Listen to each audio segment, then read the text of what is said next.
Player counts for last weekend's Arc Raiders server slam could mean the looming extraction shooter showdown with Bungie's marathon has already been won. Welcome to Inside Games Daily, the only gaming news show brave enough to stoke a rivalry between video games. I saw Paul Tassi do the same thing. Hey, people like a rivalry, you know? You put on your foam finger, you put on your hat, you pick your side, although, yeah, the sides at this point seem a little lopsided. And the fact that one's kind of an underdog compared to the other, it's kind of easy to pick a side and root for it.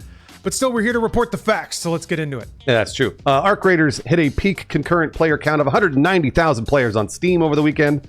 The Server Slam event opened the game to everyone on all platforms, though obviously the 190,000 figure is Steam only. Yeah, we have some indication that the people who played it actually liked it, because Arc Raiders also hit number 3 in Steam's top selling chart. That was reported by Paul Tassi over at Forbes, but it's still at number 3 in the top selling chart, so that's great. Yeah, that's huge. Certainly implies that folks who played the game, because it was free this weekend, they enjoyed it enough to keep playing it and pre-order it too. Yeah, right. Now, granted, the game is just $40, but that seems like a discount for what, you know, looks and sounds like a high-profile game these days. Yeah, absolutely. This raises the stakes on the game's showdown with the other high-profile extraction shooter, only from a much, much larger studio by a long shot, Bungie's Marathon. Yes, unlike Arc Raiders, early play tests of Marathon seemingly did not go very well. There's just a lot of unimpressive chatter, basically. Following all that negative chatter from one of Marathon's closed alpha tests, Bungie announced the game would be delayed indefinitely in mid-June. Oh, dang it. That's a real bummer. Bungie hasn't provided any updates regarding release since then, although they are running another closed technical test this week from October 22nd to 28th. So maybe we'll have some new updates, some positive messaging, positive impressions. We'll see. But while Marathon's delay can only improve the game, you know, it's not like it's going to get worse if they spend more time on it. There is one major sticking point here. It was supposed to be out already. Yeah, I don't know that they were trying to beat Arc Raiders, but they would have by a month. It was supposed to launch September 23rd. And now Arc Raiders is going to release in 10 days on October 30th. Yes, so that means that Arc Raiders, which is already showing a lot of positive early buzz, will be out for at least several weeks before Bungie's Marathon, maybe even several months. Yeah, while some extraction shooters are very popular, there's concern that there aren't enough interested players in this genre to sustain multiple high-profile games, because there's always Tarkov and, you know, the usuals that everybody's playing in addition to these. Yeah. Will it take those players away? Will it draw new players to the genre? We don't know yet. I guess best case scenario is everybody wins, but it's seeming unlikely that that'll be the case here. As far as Marathon goes, and as far as we know, PlayStation still intends to ship the game in fiscal 2025, which would be before March 31st, 2026. Okay, so we got about 6 months. Arc Raiders design director Virgil Watkins commented on the two games' similar timings in an interview with PC Gamer, saying, quote, "It was very coincidental that they, Marathon, had their test around the time that we did, Arc Raiders. To my knowledge, I don't think any of us knew that that was going to happen. It was a very great A/B test for us because obviously they made decisions that we didn't and vice versa. So we could kind of compare and contrast how some of those things shook out." Yeah, and I guess it's shaken out pretty well for Arc Raiders. Embark Studios, I really like the finals. Even if it's not necessarily my cup of tea, it's certainly very intimidating as a solo online player to play or pick up. I feel kind of the same with Arc Raiders. But I love the spirit of the game. The finals is one of those things that I would randomly think, why doesn't a game like this exist? Something with that level of spontaneity and destruction and like that freewheeling arena atmosphere. And then they made it. They made it and also kind of exposed maybe why it's maybe a little too much. But it's an awesome game. I love watching clips of it, that's for sure. So I'm rooting for the team. They seem to have really good ideas that are kind of bold in the multiplayer, competitive multiplayer space. And Arc Raiders was an extraction shooter that I actually enjoyed playing. I don't know that I'd enjoy it by myself. But Bruce, you played it alone over the weekend, right? You had a pretty good time with it? I played it alone. I played with people over the weekend. I got lucky because I was at TwitchCon, and I played a little bit at TwitchCon. By the way, disclosure, I was sponsored by them. I've been sponsored by them a couple of times to play, but I've also played a ton outside of those sponsorships. And then I rushed home from TwitchCon to play Arc Raiders before the Server Slam was over because I was excited and they had somehow made the game better. I don't know how they did that since the alpha test, but really, truly, it is better. It's dropping more loot. It feels more new user friendly. And yes, also, Lawrence, when you load in solo, the narrative of Arc Raiders is humans versus robots. So when you go to the surface, which is the extraction portion of the game, there are only robots, and then there are occasionally humans. So anytime you see a human, you know that that is a real human player. The reason I'm setting this up is because when you show up and use Prox Chat in Arc Raiders and go, hey, whoa, we're against the robots together, let's go get stuff together. Sometimes people will be friendly, and you can go roll around and they're complete strangers, and then you guys get your shit, you get your own shit. You know, it's like then you go part your ways and nobody kills anybody. You can kill them if you want. Because every extraction shooter really boils down to the same thing, which is fucking sweaty. Everyone goes up there, and the first thing they do, if they see anybody that's a real player, shoot the hell out of them, take all their shit.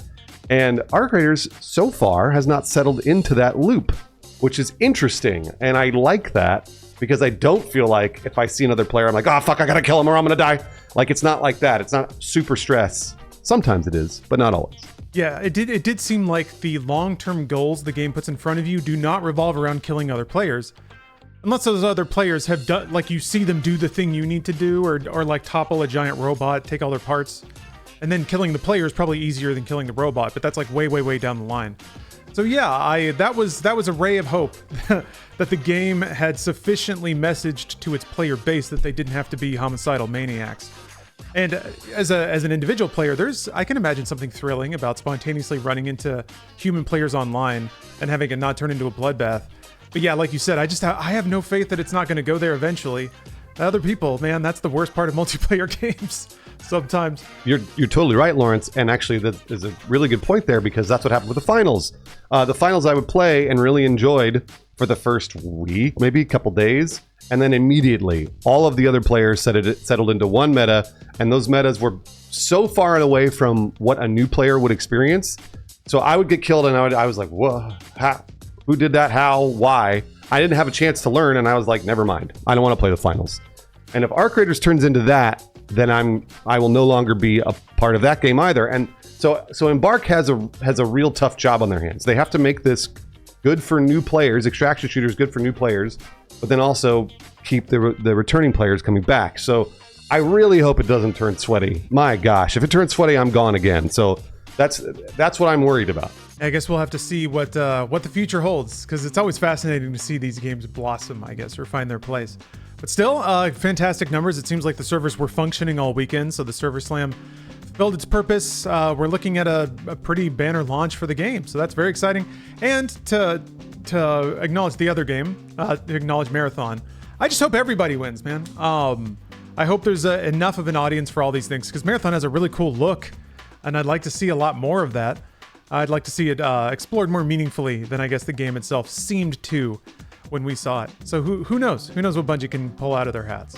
I played Marathon for about 3 hours when they opened that up to streaming, and I was maybe the only person in the world that had a positive experience. So when I came away from Marathon, I was like, that was fun. And then everyone's like, this is stupid and I hate it. And I was like, oh, well, maybe they do hate it. Maybe it's bad. I didn't hate it. I thought it was good for, again, new extraction shooter players. Because, I mean, I know what an extraction shooter is. I've been playing them for years. That doesn't mean that I want to get sweaty immediately. And Marathon did not feel sweaty. There were things that they could have changed. So I will happily go back and forth between Arc Raiders and Marathon if that's what happens. My hope, again, it's all hopes, because it's just what I interpret from preview footage. It seemed to have sweaty prevention a little bit, based on the fact that it seems like it's a much slower game, and that things are on like much higher cooldowns. Activation times are a lot longer. So it's more about the decisions you make. At least that was what they were trying to convey in the gameplay trailer. It's like, use these abilities in this order to give yourself a functional advantage in a firefight that'll then play out mostly according to like stats and gear and preparation. Not necessarily sweaty, like hammering 5 abilities at once to wombo combo somebody into oblivion. And yeah, then you have to watch a YouTube video to even parse what just happened to you in the game. So yeah, hopefully Marathon won't get there, but I don't know, people find a way. People find a way to be sweaty pros at any game, no matter how slow it wants to be played. Yeah, this is a nut that has not been cracked of the new user extraction shooter that pulls in a lot of players. Again, Tarkov's been doing it for so long that they're like, at this point, you know, like a legacy. Everyone knows that that's where eventually you have to go down the rabbit hole of extraction shooters. You're going to Tarkov and you're going to stay there. But a bunch of other new games that maybe you don't know about if you're watching Inside Games. Arena Breakout Infinite Active Matter. There's like a bunch of these interesting extraction shooters that are trying to make them a little more, I guess, easier for newer users. And Arc Raiders, and I think maybe even Marathon to a lesser extent, I really have it nailed. And Arc Raiders so far seems like the front runner for that sort of genre that's making it for everybody to play versus a Tarkov. Hey, speaking of games everyone can play, I threw a couple hours at this game, Sopa, Tale of the Stolen Potato from Studio Bondo. This is a really imaginative... Oh, yeah. Sorry, this segment. Oh, my God. It's Inside Games Chat. Pour a cup of tea. Get yourself a coffee. We're going to chat about a game. I just, trying to elevate certain random indie games that we play. And thank you, Bruce, for shouting out some of the smaller scale extraction shooters as well. Sopa, Tale of the Stolen Potato. This is a really imaginative, cartoonish adventure game. You have to get a potato back for your Nana so that she can make soup. And in the process of doing so, a frog grabs the sack of potatoes and yanks you through the back of the cupboard into a magical fairy tale realm with a frog society. There's a bunch of cute frogs. Some have mustaches, some wear hats. Really, the frogs are the selling point here. They're really adorable. But the entire game is really cute. It's in kind of a big, colorful world. It's got that old school adventure game DNA where you have to pick up items and then carry them to something else. Use the item on the thing to solve a puzzle. Pretty straightforward, and the logic is just like, it's just goofy enough. It kind of reminded me of some old LucasArts games. Grim Fandango was popping into my head a lot.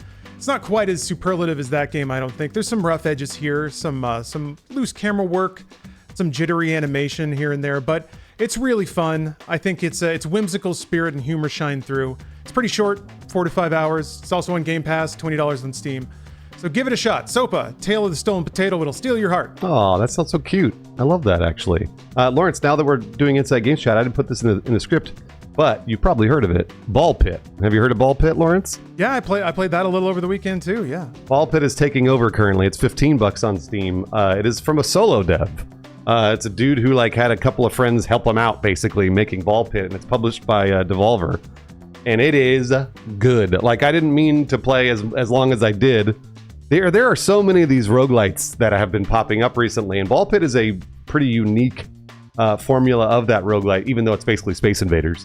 And it is awesome. Man, oh man, for $15, you're gonna get stuck playing this for hours and hours, just like a Mega Bonk or a Deep Rock Galactic Survivor.